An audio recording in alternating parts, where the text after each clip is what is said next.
अस्सलाम वालेकुम रहमतुल्लाहि व बरकातुहू। मुंबई में रहने वाली वेस्ट बंगाल की जिस फैमिली को पिछले दिनों पुलिस ने बांग्लादेशी करार देकर जेल भेज दिया था और इल्ज़ाम लगाया गया था कि ये बांग्लादेशी है, इंडियन नहीं है, उनको अब रिलीज़ कर दिया गया है। जेल से फैमिली बाहर आ गई है।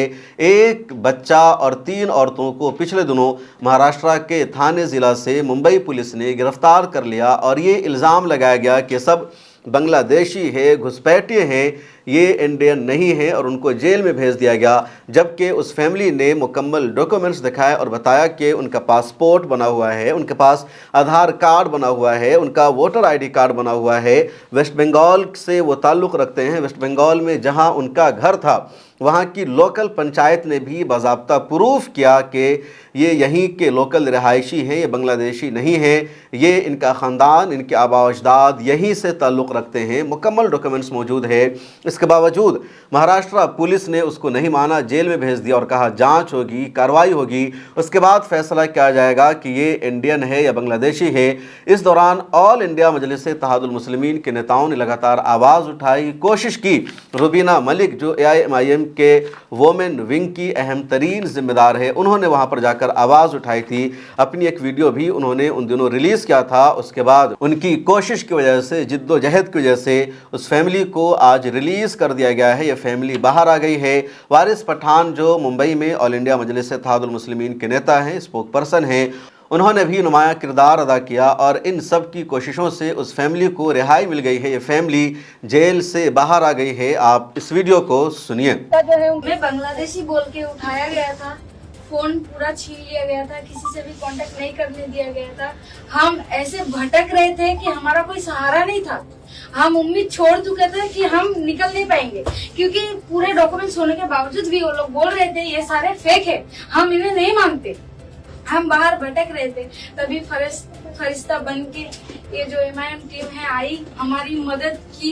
ये लोग नहीं होते तो हम आज पता नहीं किधर भेज देती पुलिस। सबसे पहले तो आप लोगों का तो ये करूँगा कि आप माशाअल्लाह अल्लाह सुब्हानहू तआला ने आपको वहाँ से रिहा कर दिया गया। हुआ ये कि मुझे रात को तकरीबन 1:30-2 बजे के करीब फोन आने लगे अम्मार भाई के वगैरह सबके, वारिस भाई कुछ हमारी बहनें हैं उनको पुलिस ने तजिंग पुलिस स्टेशन के अंदर उनको बुला लिया है। 3 महिलाएं हैं, उनके साथ बच्चे वगैरह सब है, उनको वहाँ पे बिठा दिया है और उनको ये बोला जा रहा है कि ये बांग्लादेशी नेशनल है और इनको डॉक्यूमेंट चेक करे जा रहे हैं। इनके तमाम चीजों से इनको मतलब एक परेशान कर रहे थे वहाँ पे। तो ठीक है, बात करता हूँ। मैंने उनको कहा कि आप जाइए और मेरी बात करेंगे, तो नंबर लिए, वहाँ पे फोन पे हमने बात की तो ऑफिसर ने कहा कि नहीं, हमने इनके मोबाइल सब सीज किए हैं, हमने इनके डॉक्यूमेंट मंगाए हैं और हम जांच पड़ताल कर रहे हैं। रात का समय आप इनको छोड़ दीजिए, कल जो होगा देखेंगे। तो उन्होंने फिर बोला ठीक है, मैं वारिस भाई करता हूँ, इनको पूरा कॉपरेट करने। उन्होंने पूरा कॉपरेट किया।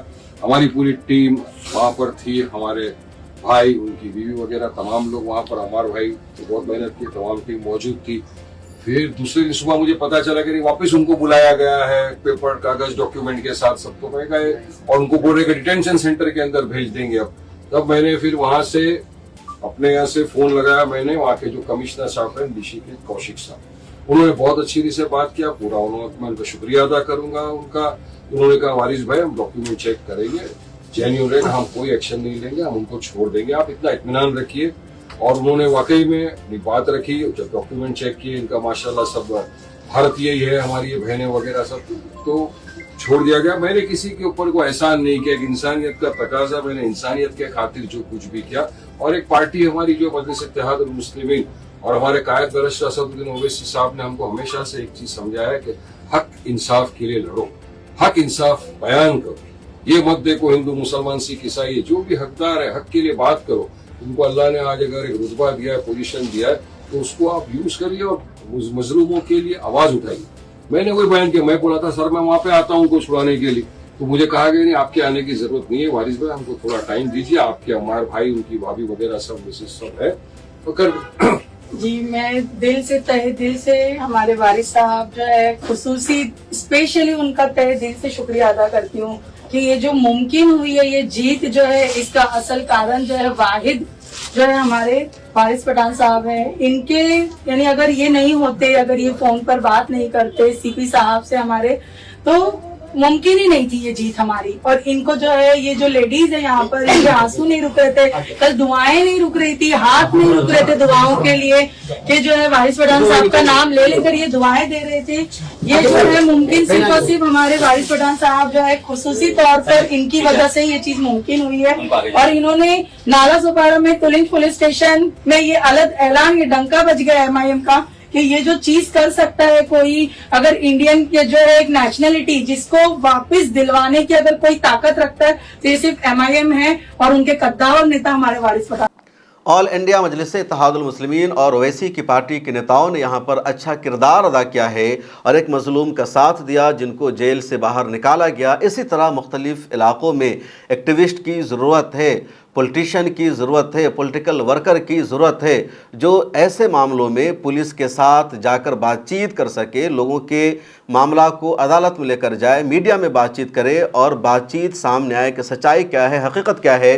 पिछली वीडियो में मैंने तफसील से बताया था, मुकम्मल डॉक्यूमेंट दिखाया था कि फैमिली वेस्ट बंगाल की रहने वाली है, ये थाने में काम करने गई हुई है और ज़बरदस्ती पुलिस ने उठाकर इनको जेल में डाल दिया।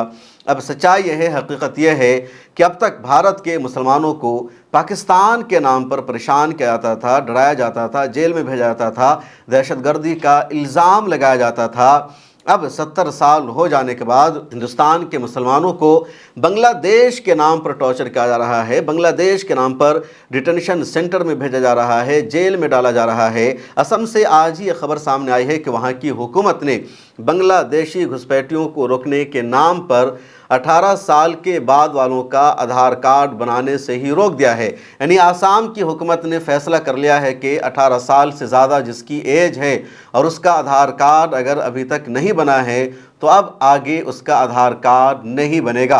असम की सरकार को ये लगता है कि बांग्लादेश से लोग इंडिया आ जाते हैं, अपना आधार कार्ड बना लेते हैं, यहाँ रहने लगते हैं। सवाल यह है कि BSF क्या कर रही है, सिक्योरिटी इदारे क्या कर रहे हैं, होम मिनिस्ट्री क्या कर रही है, कैसे बांग्लादेश की सरहद को क्रॉस करके लोग इंडिया आ रहे हैं। अगर कोई इंडिया आ रहा है, सरहद को क्रॉस कर रहा है तो जिम्मेदारी सरकार की है, इसको रोकना सरकार की जिम्मेदारी है, इसको नहीं रोका जाता।